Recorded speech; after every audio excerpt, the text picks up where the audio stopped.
کلام امام الزمان علیہ الصلاۃ والسلام۔ صوفیوں نے ترقیات کی دو راہیں لکھی ہیں، ایک سلوک، دوسرا جذب۔ سلوک وہ ہے جو لوگ اپنی عقل مندی سے سوچ کر اللہ اور رسول صلی اللہ علیہ وسلم کی راہ اختیار کرتے ہیں، جیسا کہ فرمایا قُلْ إِن كُنتُمْ تُحِبُّونَ اللَّهَ فَاتَّبِعُونِي يُحْبِبْكُمُ اللَّهُ، سورہ آل عمران آیت نمبر 32۔ یعنی اگر تم اللہ کے پیارے بننا چاہتے ہو تو رسول اکرم علیہ الصلاۃ والسلام کی پیروی کرو۔ وہ ہادی کامل، وہی رسول ہیں جنہوں نے وہ مصائب اٹھائیں کہ دنیا اپنے اندر نظیر نہیں رکھتی، ایک دن بھی آرام نہ پایا۔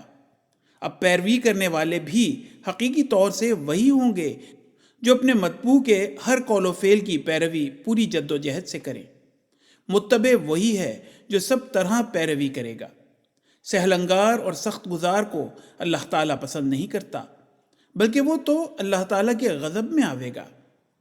یہاں جو اللہ تعالیٰ نے رسول اکرم صلی اللہ علیہ وسلم کی پیروی کا حکم دیا تو سالک کا کام یہ ہونا چاہیے کہ اول رسول اکرم صلی اللہ علیہ وسلم کی مکمل تاریخ دیکھے اور پھر پیروی کرے۔ اسی کا نام سلوک ہے۔ اس راہ میں بہت مصائب و شدائد ہوتے ہیں، ان سب کو اٹھانے کے بعد ہی انسان سالک ہو جاتا ہے۔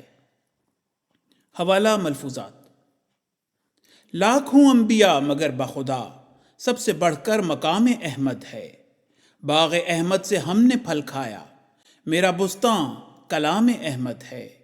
ابن مریم کے ذکر کو چھوڑو، اس سے بہتر غلام احمد ہے۔